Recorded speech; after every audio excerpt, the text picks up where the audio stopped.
Hello guys, this is me Archana and you are watching me for upcoming exams. तो आज के vlog में मैंने ज्योग्राफी की बुक का फर्स्ट चैप्टर है जो एनसीईआरटी से रिलेटेड है। एनसीईआरटी बुक है, क्लास 6 की फर्स्ट चैप्टर एनसीईआरटी हमारा सौरमंडल, और उसी को मैं कवर कर रही हूँ आज की इस वीडियो में। और आज की चैलेंज में मेरा सेकेंड डे ऑफ चैलेंज है। इसमें मैंने TRE 3 में एग्जैक्ट यहीं से सेम क्वेश्चन 2 से 3 मैंने देखा कि यहीं से आया हुआ है।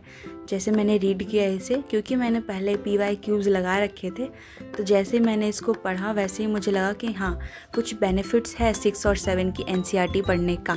तो आप भी पढ़िएगा इसको। NCERT आपको मस्ट है पढ़ना। मैंने पहले भी जिक्र किया, अभी भी कर रही हूँ। इसमें जो क्वेश्चन आए थे जिससे रिलेटेड थे, मैं उन क्वेश्चंस को बताती हूँ। पहला क्वेश्चन ये कि पृथ्वी का जुड़वा ग्रह किससे कहा गया था, जो कि आया हुआ है TRE 3 में। और सूर्य एक कौन से रंग का तारा है, तो ये भी आ रखा था कि किस कलर का तारा है वो सूर्य, ये भी आ रखा था। तीसरा क्वेश्चन ये था कि पृथ्वी के सामने सबसे नज़दीक ग्रह कौन सा था। तो हम सभी को पता है पृथ्वी के सामने सबसे नज़दीक ग्रह बुध ग्रह है, तो ये वाला क्वेश्चन भी आ रखा था। और ये भी आया था क्वेश्चन कि बुध ग्रह सबसे नज़दीक सूर्य के कौन सा तारा है, बुध ग्रह, लेकिन सबसे गर्म कौन सा रहता है। तो आपको याद रखना है कि शुक्र रहता है। मैं आपको पढ़ा नहीं रही, मैं आपको बता रही हूँ कि ये सब क्वेश्चंस आ सकते हैं इस बार और चांसेस ज़्यादा हैं।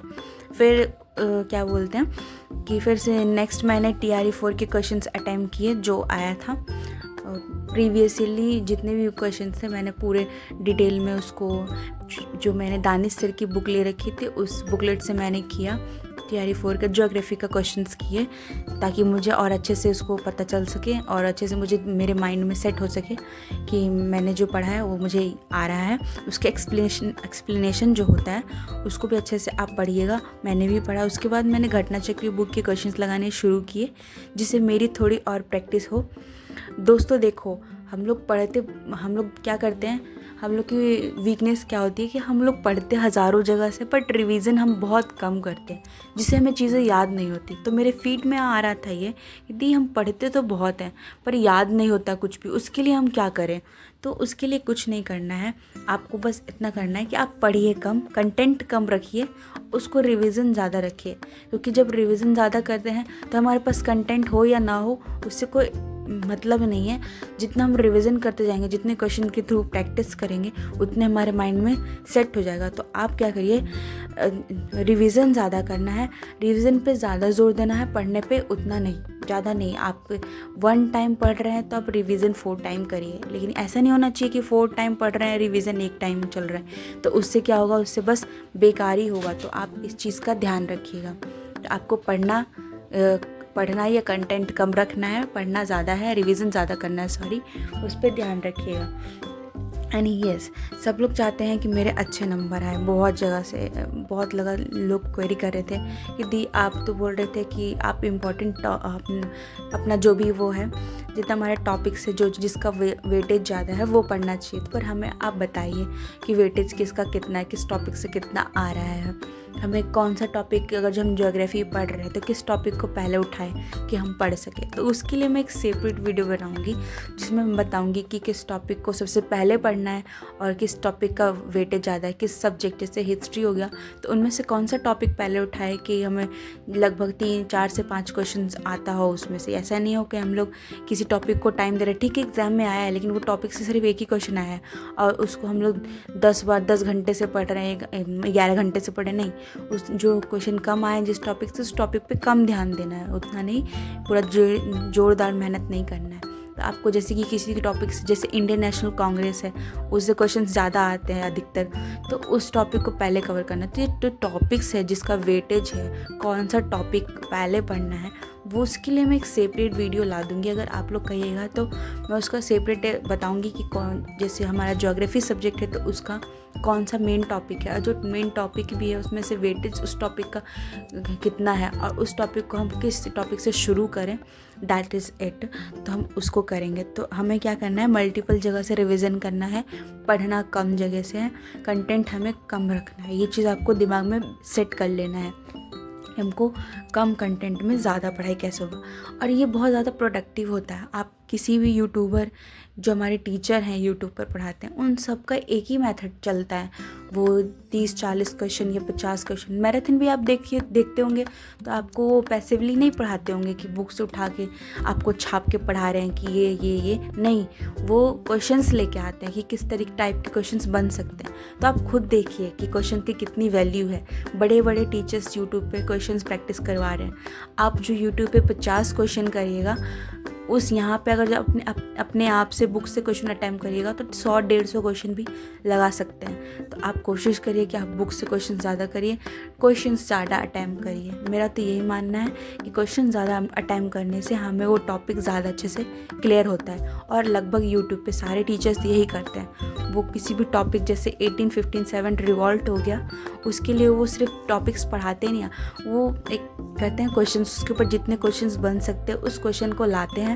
उस क्वेश्चन को लाने के बाद जैसे जैसे क्वेश्चन सॉल्व करते हैं वैसे वैसे उसका एक्सप्लेनेशन देते रहते हैं ताकि हमारा वो टॉपिक अच्छे से क्लियर हो जाए। तो आपको क्या करना है, सबसे पहले आपको क्वेश्चंस प्रैक्टिस करनी है। क्वेश्चन प्रैक्टिस करने के बाद उस टॉपिक से उसके बाद उसको पढ़ना है तो ज़्यादा समझ में आएगा।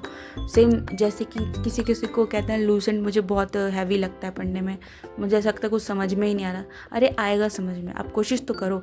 लूसेंट का एक MCQ वाला जो बुक होता है, उसका MCQ वाला बुक आता है लूसेंट का, आप उसको लीजिए।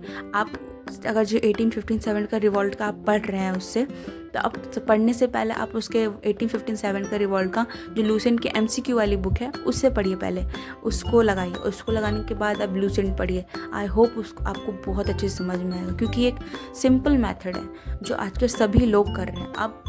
आप क्यों इधर उधर देख रहे हो, आप डायरेक्टली क्वेश्चन सॉल्व करो। मैं बता रही हूँ ना, भले ही मैं यूट्यूब पे नई हूँ पर मैं ऑथेंटिक चीज़ें बता रही हूँ, क्योंकि आप जानते हैं कि मैंने शेयर किया है कि मेरे घर में 2 का ऑलरेडी लग गया है। सेम यही मेथड अप्लाई करते हैं। ये वो कोई चांस से नहीं पढ़ के आ रहे हैं कि वो अलग पढ़ा रहे हैं वो अलग पढ़ा रहे हैं, नहीं। आप खुद सोचो, जो मेरे घर में एक्सपीरियंस टीचर जो 9, 10 के, 11, 12 के बने, 1 to 5 के ही बने हैं, तो आप खुद सोचिए मेरे पास उन लोग की अपेक्षा जो यूट्यूब पे पढ़ा रहे हैं उनके हज़ारों बच्चे सिलेक्शन हुए हैं। लेकिन रियलिटी में मैं आपको रियलिटी बता रही हूँ कि मेरे घर में हुआ है 3-4 लोग का सिलेक्शन। मे बी मेरा भी हो जाए, लेकिन देखिए अब हम जितना पढ़ेंगे हमारी किस्मत भी साथ देना चाहिए। तो इसीलिए मैं कहती हूँ कि आप क्वेश्चंस प्रैक्टिस करिए। ये मेरे घर का, मेरे भाई का, मेरी बहन का पर्सनल, मेरी भाभी का पर्सनल एक्सपीरियंस है कि आप क्वेश्चंस प्रैक्टिस ज़्यादा करिए, रिवीजन भी ज़्यादा करिए।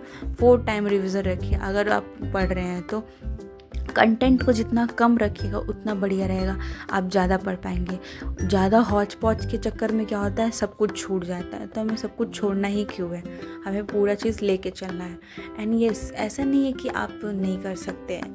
जो आपको क्वेश्चंस कहाँ से मिलेगा, अरे मिलेगा, इतने सारे बुक्स है जो सिर्फ क्वेश्चंस मिलते हैं। क्वेश्चन बैंक के थ्रू आप सारे क्वेश्चंस करते हैं। जिसको पैसे नहीं भी वेस्ट करने हैं वो क्या कर सकता है, जाके जो हमारा BPSC का वेबसाइट पे उस पर जाके क्वेश्चन प्रैक्टिस कर सकते हैं। उस पर हमारा जितने भी एग्ज़ाम्स हुए TRE के, जितने हमारे हेड टीचर्स के एग्ज़ाम हुए, जितने हमारे आयोग द्वारा एग्ज़ाम लिए जाते हैं, सब उनके वेबसाइट पे पढ़ा रहता है। तो आप वहाँ से करिए। पढ़ने के लिए पैसे की ज़रूरत नहीं होती है, पढ़ने के लिए हमको हमारा मेहनत, एफर्ट्स की ज़रूरत होती है। जहाँ पे हम एफर्ट ज़्यादा लगाएंगे तो हमें कोई भी नहीं रोक सकता है पढ़ने के लिए। तो आप ये बहाना मत लगाइएगा कि फैमिली वाले पैसे नहीं देंगे, एट ऑल देंगे। आप कोशिश तो करिए, देना तो उनका है ही, और नहीं भी देंगे तो मैंने जैसे बताया वेबसाइट पे जाके करिए। और कोई ऐसा नहीं है कि आजकल आपको 100-200 रुपये, 300 रुपये नहीं देगा, ज़रूर देगा। अगर आपके जो इन लॉज है वो हेल्प नहीं करेंगे तो आपके हस्बैंड तो ऑफ कोर्स हेल्प करेंगे। और हाँ, इतना है कि घर के काम के साथ साथ पढ़ाई भी स्टार्ट करिए। पढ़ाई को भी ज़्यादा प्रायोरिटी दीजिए, जैसे मैंने शेयर कर रखा आप लोग को कि आपको इससे ज़्यादा बेनिफिट